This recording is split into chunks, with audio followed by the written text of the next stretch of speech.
The leadership team met yesterday, and we really felt it's important that we set the record straight with you guys so that you're not getting the message from the Oregonian or you're hearing other rumors. And so that's why we are doing what I would term a highly unusual meeting tonight, where we're essentially giving you guys the straight up on where we're at with bargaining at this moment in time. Okay, so we're going to just backtrack a little bit to some events prior to winter break. Sort of as you've been following this, Carol Smith got involved towards the end of November, December. The dates are foggy in my head. But when Carol Smith got involved, we were able to start making progress on the numerous issues that were present in their proposal. So there was a lot of takebacks, a lot of sort of regressive language in their proposal. And we could not start to get anywhere near a settlement until they started to move on those things. When Carol Smith got involved, that got the wheels turning. Okay? So as we approached winter break, we really got to a point where we felt that we could start to see the formation of a settlement. And in that context, we sort of framed what we felt the settlement needed to be in order for us to actually agree to anything on your behalf. And so some of these are the bullet points in your handout there. So one, members need to be held harmless economically. Okay?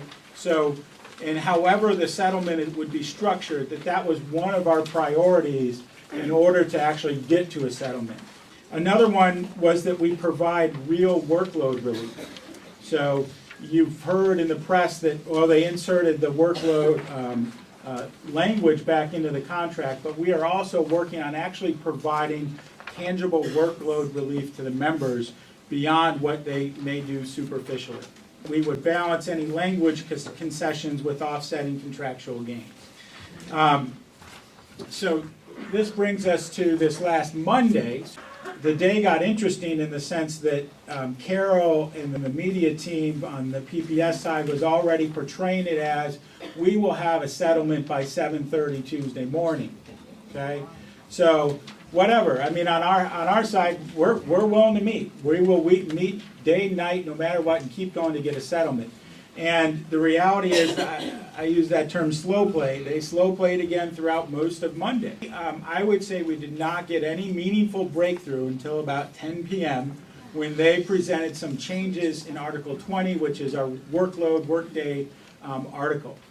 It was at that point that we felt we could move forward and start actually looking towards a settlement.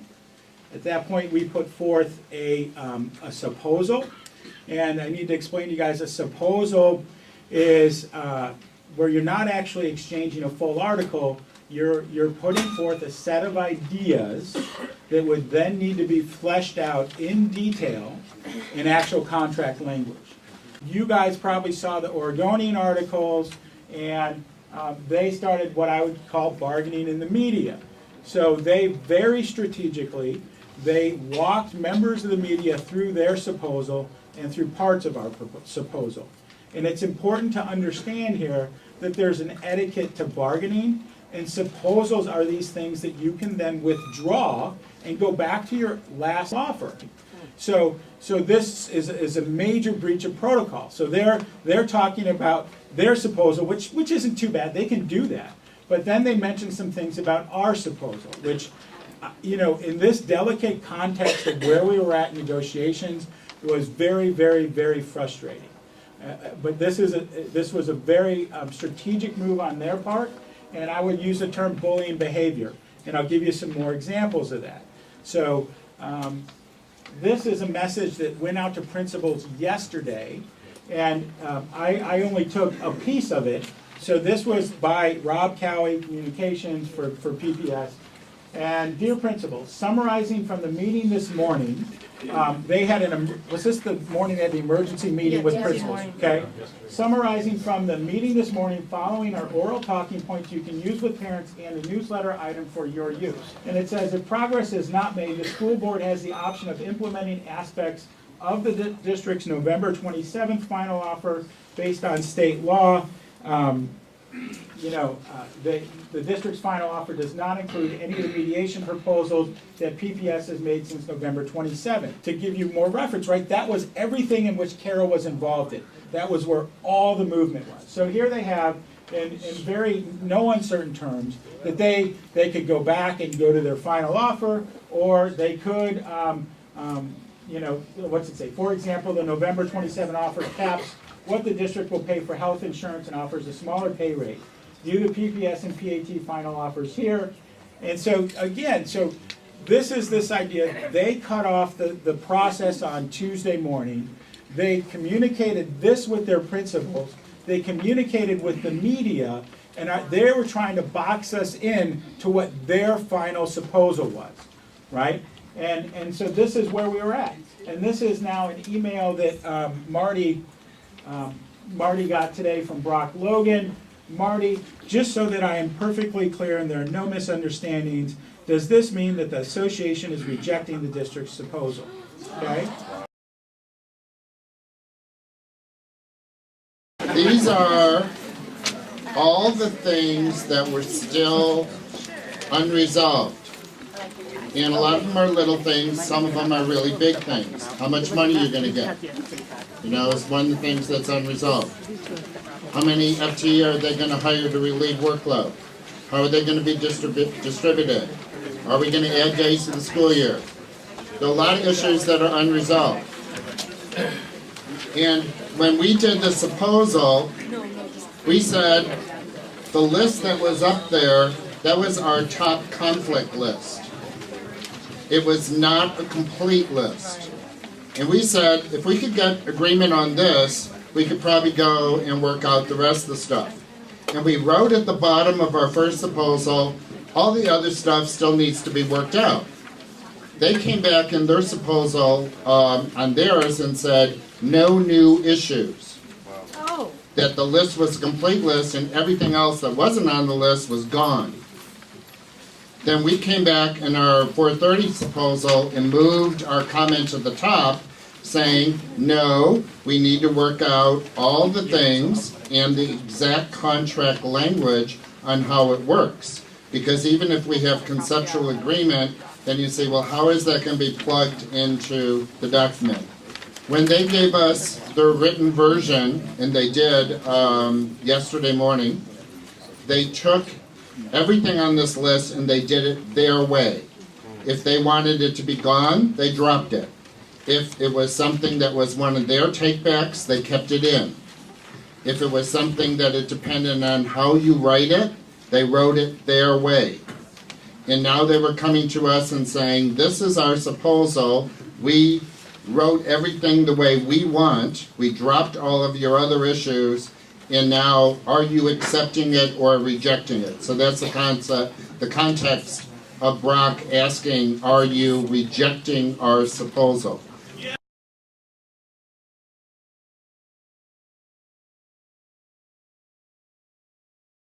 I went back and looked at all your survey results. What you wanted. Sure, they might want to offer the insurance back, but if you don't have any rights, what good is money? Workload relief, they didn't give us anything. Member rights, hardly anything. No takebacks. There's tons of them still out there. Transfer, layoff, retirement, IEP workload, competence, neighborhood schools, fairness and evaluation, student test scores, achieving equality. All those things that we want, they are not giving us. So my viewpoint is on this one is we need to have some real concessions from them. Improvement on work relief, salary gains, IEP, additional hours, all those kinds of things. So I'm going to fight to continue to represent you.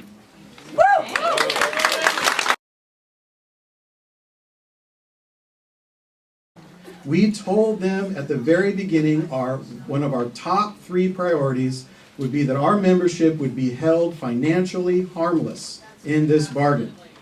And that can mean there's a lot of flexibility that can come with being financially harmless. If you take in one area, that means you got to give something in another area that offsets what you take in one area. And they have not done that at all. It is a contract that leaves our membership financially harmed in several areas.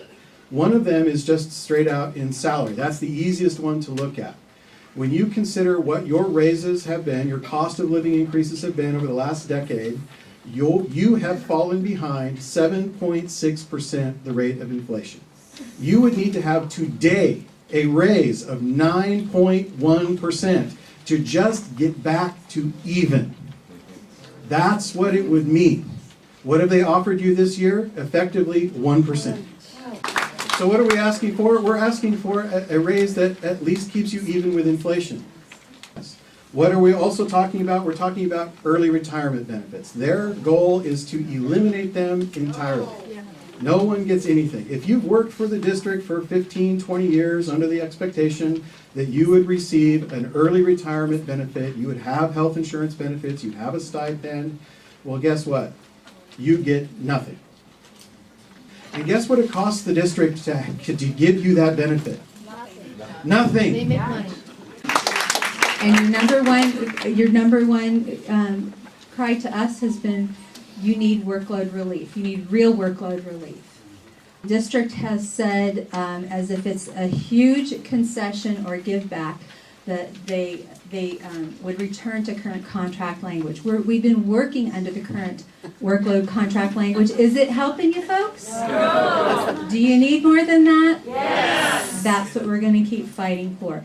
So another one of the big themes still out there is this idea that we want to fund a better school year, not just a longer year.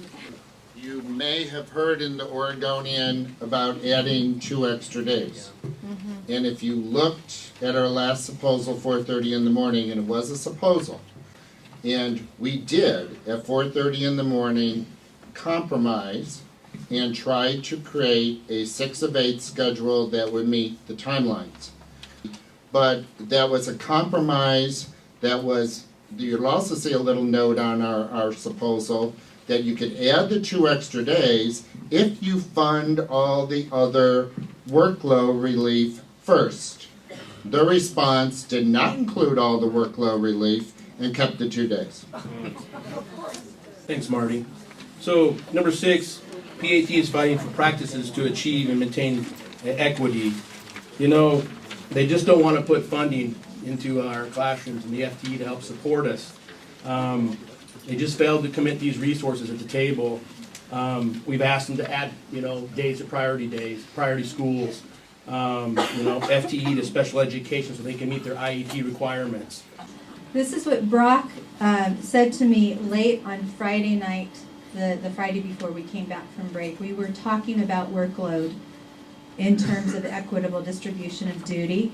And Brock's brilliant idea with counselors, and I know there's some good counselors in this audience, was, well, when counselors are out there supervising, isn't that just a place where they could do their thing, where they could work with kids? And I said, what?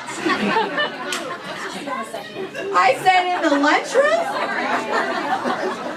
They're going to do a little supported therapeutic lunch bunch in the lunchroom?